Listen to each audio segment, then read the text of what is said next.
በአፈደነስ በቅምና በሰርቆ የተሰበሰበ ገንዘብ ለቤተ ክርስቲያን አይሰጥም።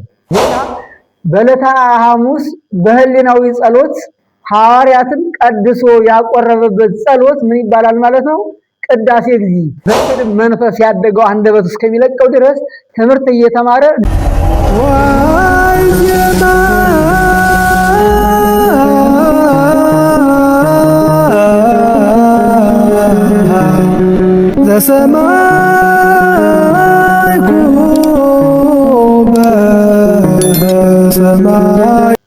በዚህ ውስጥ ግን ምን አስተማራቸው ሲባል የመጀመሪያ ትምህርቱ መጽሐፈ ኪዳን ነው። መጽሐፈ ኪዳን ኪዳን ማለት መሐላ ነው። መሐላ ነው። ይህን ኪዳን አስተምሯቸዋል።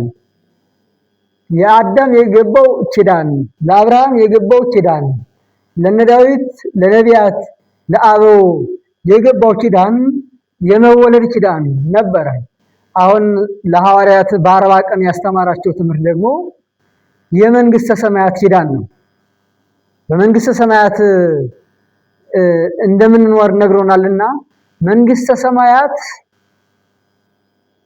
እንደምንገባ ምን ገብቶልናል ማለት ነው። ይህን ኪዳን አስተምሮናል፣ ነግሮናል። መጽሐፈ ኪዳን የሚባለው በጣም ትልቅ መጽሐፍ ነው። አባቶቻችን የምዕመናን አይናቸው እንዳይፈዝ የአንባቢያን አንደበታቸው እንዳይላሽ እንዳይደክም ብለው መላን መጽሐፈ ኪዳን ለአገልግሎት አይቀርብም። ከትልቁ መጽሐፍ ከመጽሐፈ ኪዳን የተከፈሉት 7 ናቸው። አንደኛው ትምህርተ ኅቡዓት ነው። ትምህርተ ኅቡዓት የሚባለው ምዕመናን ወደ ቤተ እግዚአብሔር ሄደው ስጋውን ደሙን ለመቀበል ከገቡ በኋላ ስጋውን ደሙን ከመቀበላቸው በፊት አስቀድመው ካህናት ትምህርተ ኅቡዓት እንዲያስተምሯቸው ይሄ የሚቀበሉት የአምላክ ስጋ የአምላክ ደም እንደሆነ ምን ነው ደግሞ ዛሬ ያበሉን ምንድነው ደግሞ ያጠጡን እንዳይሉ ይሄ የአምላክ ስጋ ነው ይህ የአምላክ ደም ነው ብለው ምስጢረ ቁርባንን እንዲያስተምሯቸው እንዲነግሯቸው የታዘዘ መጽሐፍ ነው። ይህ ምን ይባላል ማለት ነው? ኅቡዓት በዋናነት የትምህርቱ ይዘት ስለ 5ቱ አዕማደ ምስጢር ይወራል።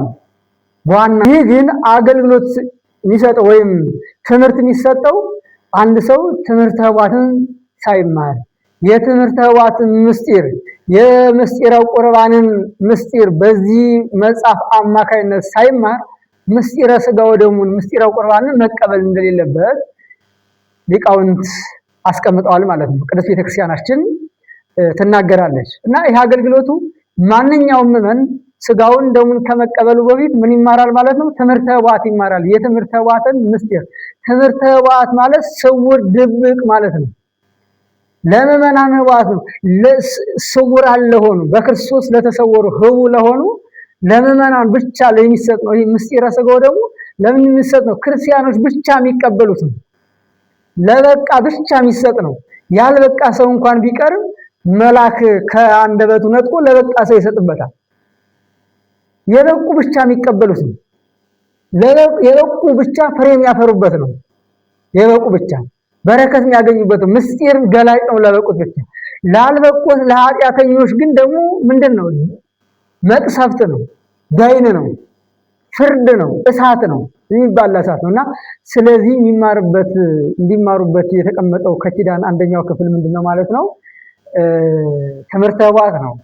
ሁለተኛው ደግሞ ኪዳን የሚባለው ነው። ኪዳን ማለት የኪዳን ክፍል አለ። ካህናት በጠዋት በመንፈቀ ሌሊት በሰርክ ይህን መጽሐፈ ኪዳን ከፍለው 3 እያደረጉ የሚጸልዩት መጽሐፈ ኪዳን ነው። ለማንም ይጸልዩላቸው? ለምዕመናን ይጸልዩላቸዋል።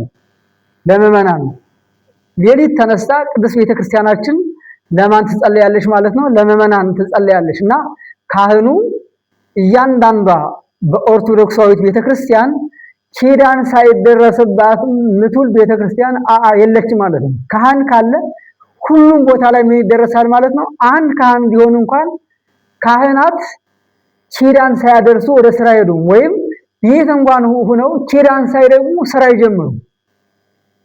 ተረኛ የሆኑ ካህናት ቤተክርስቲያን ላይ ተገኝተው የግድ ኪዳን ያደርሳሉ። ቤት ላይ የቀሩ ካህናት እንኳን ኪዳን ይደግማሉ። ኪዳን የሚጸልዩት ደግሞ ለምዕመናን ነው። መጽሐፈ ኪዳን ቅዱስ ኃያል፣ ቅዱስ ሕያው፣ ለይመጉት፣ አምላከ ብርሃን፣ ወላደ ሕይወት፣ ርሱ ላይ ምሮ እያሉ ለምዕመናን የሚጸልዩ ጸሎት ይህ ሁለተኛው ክፍል ኪዳን ነው ማለት ነው። አንድ ካህን የነፍስ አባት ለሆነላቸው እኔ የነፍሳችሁ አባት ነኝ፣ የነፍሳችሁ እረኛ ነኝ፣ ነፍሳችሁን እጠብቃለሁ፣ ለነፍሳችሁ ምግብ እሰጣችኋለሁ፣ ለነፍሳችሁ መጠጥ፣ ለነፍሳችሁ ልብስ፣ ለነፍሳችሁ እንጀራ የሚበላ እሰጣችኋለሁ ብሎ የተረከበው ምዕመን በምን ያስባል ማለት ነው? በጸሎት ያስባል። በትምህርት ይገስጻል፣ ይመክራል፣ ያስተምራል፣ በምስጢራት ያሳትፋል ማለት ነው። በምስጢራት ያሳትፋልና ሁለተኛው ክፍል ይህን ነው የተማሩት። ይህንን ክፍል የሚባለው ነው። ሶስተኛው ክፍል ደግሞ እግዚአብሔር ዘብርሃናት የሚባለው ነው። እግዚአብሔር ዘብርሃናት የሚባለው የኪዳን ክፍል አንድ የአማኒ የሆነ በአምልኮ ጣዖት፣ በክደት፣ በስርቆት፣ በተንኮል በጠቅላላው መንፈሱን ሰይጣን ታዋርሶበት ህሊናውን ሰይጣን አጨልሞበት አንዳንዱንም ጥርስ የሚያስገጥጠው፣ አረፋ የሚያስዳፍቀው፣ ጣዖት የሚያስመልከው በዚህ ውስጥ የኖረ ሰው ወደ ቅዱስ ቤተክርስቲያናችን ሲመጣ ስርዓት አለ። ስርዓቱም 3 ዓመት ሙሉ ትምህርት እየተማረ ካህናት፣ ዲያቆናት እግዚአብሔር ዘብርሃናት እየደገሙ ያጠምቁታል። ፍጹም የክደቱ የኑፋቄው የዲያብሎሳዊነቱ መንፈሱ እስከሚለቀው ድረስ እግዚአብሔር ዘብርሃናት እየተደገመ ይጠመቃል።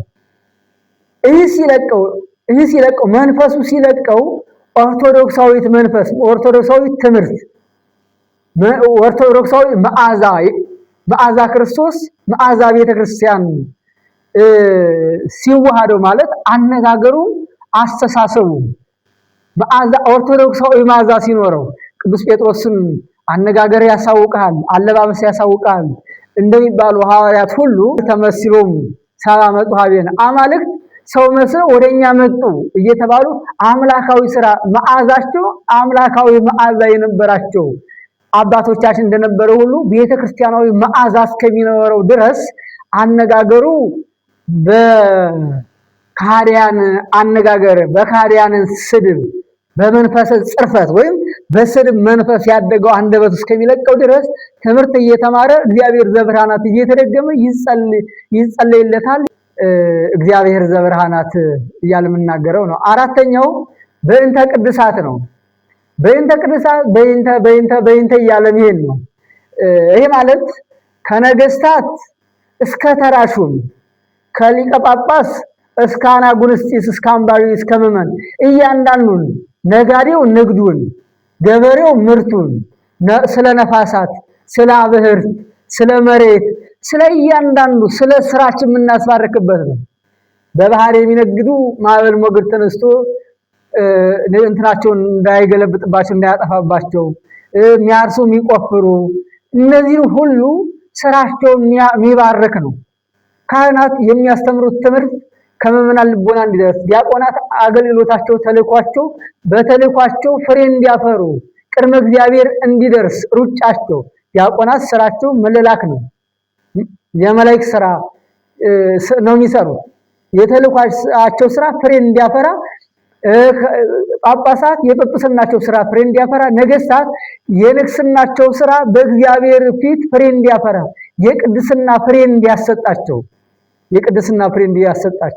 በመንበራቸው ላይ ሆነው ቅድስናን እንዲያገኙ እንዲበቁ አንድ ሲልም የዚህን ዓለም ስልጣን ንቀው ወደ ገዳም ወደ ሰማዕትነት እንደሄዱ እንደነ ጲላጦስ ሌሎችም ነገስታት ሰማዕትነትን ምናኔን ገንዘብ እንዲያደርጉ ቅድስናን መንበር ላይ ተቀምጠው ምስፍናን ከንግስና ገንዘብ እንዲያደርጉ ለነዚህ ሁሉ የሚጸለይ ነው ማለት ነው።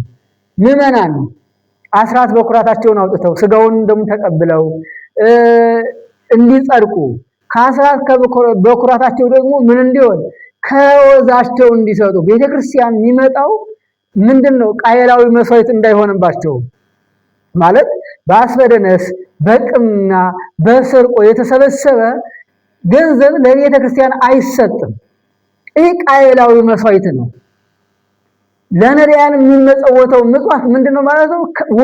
ከወዙ የመጣ በድካሙ ያገኘው ወዝ ማለት ደመወዝ ማለት አሁን እያንዳንዱ ስራ ሲሰራ የሚፈሰው ነገር ሁሉ የደም ቅዴታ ከደም የሚፈስ ነገር ነው። ይሄ ሰውነታችን ከልብ ደማችን ወደ ሰውነታችን ደም ይረጫል። ስንሰራ በሰውነታችን ምን ይወጣል? ላብ ይወጣል ማለት ነው። የዚህ ውጤት ነው ማለት ነው።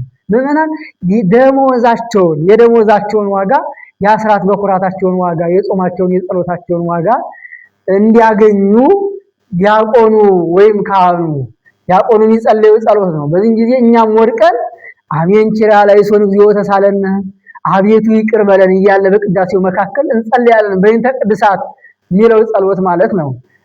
አራተኛ የኪዳን ክፍል ብለን የምናገርለት። አምስተኛው በሰማይ ያሉ ልብክሙ ነው። ዲያቆኑ አንድ አዋጅ ያውጃል። በሰማይ ያሉ ልብክሙ፣ ልቡናችሁ ሰማያዊ ሐሳብ ይኖር በሰማይ ይኖር ይላል። በሰማይ ይኖር ማለት ልቡናችሁ እርገተ ህሊና ያርግ። ክርስቲያኖች ትንሣኤ ህሊና እንደሚነሱ ሁሉ እርገተ ህሊና ያርጋሉ። በህሊናቸው ወደ ምን ያርጋሉ ማለት ነው? ወደ ሰማይ ይወጣሉ። አሁን እርገተ ኢሳይያስ የሚባል መጽሐፍ አለ። ኢሳይያስ በዚህ ምድር ተቀምጦ ወደ የት አይቷል? ሰማይ ተከፍቶ እዛ ላይ ዙፋን ተዘርግቶ ሱራፌል በአውዱ ዙሪያ ቅዱስ ቅዱስ እያሉ እያመሰገኑ ታይቷል። ይህ እርገተ ህሊና ይባላል። እርገተ ህሊና ይባላል። እነ ያዕቆብን ብናይ መሰላሉ ተተክሎ ዙፋን ተዘርግቶ እዚያ ላይ ንጉስ ተቀምጦ መላእክት ሲወርዱ አይቷል። ይህ እርገተ ህሊና ይባላል። የህሊና እርገት እያንዳንዷ የቤተ ክርስቲያን አገልግሎት ምንድነው ማለት ነው? የህሊና እርገት ነው። ክርስቶስም የተዝገበው መዝገበ ዘበምድር ምድራዊ መዝገብ አታከማችሁ ሰማያዊ መዝገብ አከማችሁ እንጂ ብሎ ወንበዴ ሌባ የሚሰርቀውን አሰብስቡ ብሎ ነግሮናል። መዝገባችሁ ባለበት ምናችሁ አለ አለ ምናችሁ አለ ልቡናችሁ አለ። ጸሎታችን ባለበት ምጽዋታችን ባለበት ድካማችን ሁሉ ህይወታችን ባለበት ማን አለ ማለት ነው? ልቡናችን በዚያ ይኖራል ማለት ነው። ከእግዚአብሔር ጋር ይኖራልና ያቆኑ በሰማይ ያሉ ልብክሙ እያለ በሚናገረው ጸሎት የካህኑን ቃል ተደፋፍሮ መስቀል ይዞ ካባላን ቃል ለብሶ ምን ይላል ማለት ነው? ይህን ጸሎት ይላል መስቀል ይክፋ መስቀል ይዞ ነው የካህኑን ቃል ያቃለለ ጆሮአችሁን ተንሶ ለጸሎት እያለ ያዳኛል። የተዳደፈ ቢኖር ተዳድፋችሁ ወደ ስጋውና በደሙ እንዳትቀርቡ እያለ ያቆኑም ይጮሃል ማለት ነው። ይጮሃል፣ ይናገራል፣ ይመሰክራል። በድፍረት በማን አለብኝነት እገሌ እኮ ተቀበለ እገሌ ሲቆርብ እገሌን ሲያደርግ ብለን እኛም ሳንበቃ ህሊናችን ራሳችን ሳንመረምር በመጻሕፍት ሳንመረምር ለካህናት ሳናስመረምር ራሳችን ለእግዚአብሔር ሳንሰጥ እኛ እንቀበልህ እንዳንል ልቡናችን ለእግዚአብሔር ሳንሰጥ መቀበል አለብን እንዳንል ይህን ያዳኛል። ይህኛው ሶስተኛው ደግሞ ቅዳሴ እግዚእ ይባላል። ቅዳሴ እግዚእ ማለት ካህናት ቀድሰው ለምእመናን ምንም ያቀብሉበት ነው፣ ስጋውን ደሙን ያቀብሉበት ነው። መቼም ኦርቶዶክሳዊ ክርስቲያን ሆኖ ቅዳሴ ማያስቀድስ አይኖርም። አንድ ቀን እንኳን ያስቀድሳል። ቅዳሴ ካህናት የሚቀድስ ቅዳሴ አለ። ይህ ቅዳሴ እግዚእ የጌታ ቅዳሴ ለሐዋርያት ቅዳሴ ያላቸው ሐዋርያትም የጌታ ቅዳሴ አለ። የጌታ ቅዳሴ ጌታ በዕለተ ሐሙስ በህሊናዊ ጸሎት ሐዋርያትን ቀድሶ ያቆረበበት ጸሎት ምን ይባላል ማለት ነው? ቅዳሴ እግዚእ።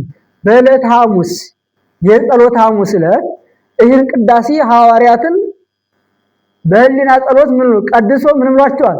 አቁርቧቸዋል። ይህ ጸሎት ደግሞ ስድስተኛ ክፍል ነው ማለት ነው። እያንዳንዱ ካህን ቀድሶ ምዕመናን የሚያቆርብበት ይህ ስድስተኛው የኪዳን ክፍል ማለት ነው። ሰባተኛው ደግሞ ቅዱስ ስሉስ ሀበኒ እግበር ፍሬ ዘያሰምረከ ምዕመናን ስጋውን ደሙን ሲቀበሉ ስጋውን ደሙን በአፋቸው ይዘው የሚጸልዩ ጸሎት ነው። ወይም ካህኑ ዲያቆኑ የሚጸልይላቸው ጸሎት ነው። ሰባተኛው ካህኑ ይጸልይ ሀበኒ እግበር ፍሬ ዘያሰምረከ አንተን ደስ የሚያሰኝ ፍሬ አፈራ ዘንድ እባክህ ፈቅድ እያለ የሚቀዱስ ስሉስ እያለ የሚጸልየው ጸሎት ቅዱስ ስሉስ እያለ ይጸልያል። አንድ ምዕመን ስጋው ደሙን ሲቀበል ይሄን እየጸለየ ነው የሚቀበል።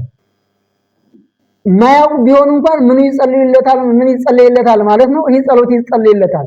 ካህኑ እያቀበለ ከካህኑ አንደበት ከዲያቆኑ አንደበት ምን አይጠፋም ማለት ነው። እስመ ኃያል አንተ የሚለው ዜማ አይጠፋም። ይህ ምንድነው? ስጋውን ደሙን ስንቀበል የምንጸልየው ጸሎት ነው። ይህንን ምን አላቸው ማለት ነው። ሌላው ይሄ ያልተከፈለው ትልቁ መጽሐፈ ኪዳን በታላላቅ ገዳማት ላይ በብራና ተጽፎ የሚገኘው የሚነበበው ከዓመት አንድ ጊዜ የግብረ ሕማማት ሲነበብ በዚያ መካከል የሚነበብ መጽሐፍ ነው። በታላላቁ በጥንታውያን ገዳማት እየወጣ የሚነበብ መጽሐፈ ኪዳን ይባላል። እሱ ትልቁ መጽሐፍ ነው። ይህን መጽሐፍ አስተማራቸው። ይህን መጽሐፍ አስተምሯቸው ሐዋርያት በሙሉ ዓለምን ዙረው አስተምረዋል ማለት ነው። ለምንድን ነው ያስተማራቸው ከተባለ ሐዋርያት ጠይቀውት ነው ያስተማራቸው። ሐዋርያት በፊልጵስዩስ ቤተክርስቲያንን ትሰራላችሁ ብሏቸው ነበርና እንዲህ የሚለውን ያውቃሉና ቤተክርስቲያን በምን ትደር ብለው ጠይቀውት ነበር። እያንዳንዷን ስራቸው የሚሰሩት በእርሱ ፈቃድ እርሱን እየጠየቁ ነበር። እንዲህ ብለው ጠይቀውት እኔ ወደ ሰማይ ካረፉ በኋላ ቤተክርስቲያን የምታድርበት ምንድነው ማለት ነው? ይህ ኪዳን ነው ማለት ነው። ይህ ኪዳን ነው። ይህ ቅዳሴ ባይቀደስ እንኳን ኪዳን አይታጎልም። ቅዳሴ ሁልጊዜም ላይ ይቀደስ ይችላል። በበዓላት ሊቀደሱ ይችላል። አካባቢው ከዓመት አንድ የሚቀደስበት ከዓመት ሁለት የሶስት ጊዜ ደግሞ ዓመቱ ሙሉ የሚቀደስባቸው ታላላቅ አድባራትና ገዳማት አሉ። ብዙ አገልጋይ ያለበት ብዙ ቅዳሴያን ያሉበት ዓመቱ ሙሉ ቅዳሴ የማይታጎልባቸው አድባራት ገዳማት እንዳሉ ሁሉ ደግሞ ከዓመት አንድ ደግሞ የሚቀደስባቸው ሊኖሩ ይችላሉ። ግን እያንዳንዱ አብያተ ክርስቲያናት ቅዳሴ ቢታጎልም ቅዳሴ የማይቀደስበት ቀን ቢኖርም ኪዳን ግን የሚታጎልበት ቀን የለም ማለት ነው። ይህን መጽሐፍ አስተምሯቸዋል። ይህንን ዓለምን ዙረው አስተምረዋል። ቅዱስ ቤተክርስቲያናችንም ይህን ጸሎት ዛሬ ለምዕመናን ስታስተምርበት፣ ስታጠምቅበት፣ ስታዳኝበት፣ ቀድሳ ስታቆርብበት ምዕመናን ስጋው ደሙን ሲቀበሉት ሲጸልዩበት ካህናት ለልጆቻቸው ሲጸልዩበት ይኖራሉ ማለት ነው። ይህን ትምህርት አስተምሯቸዋል ማለት ነው።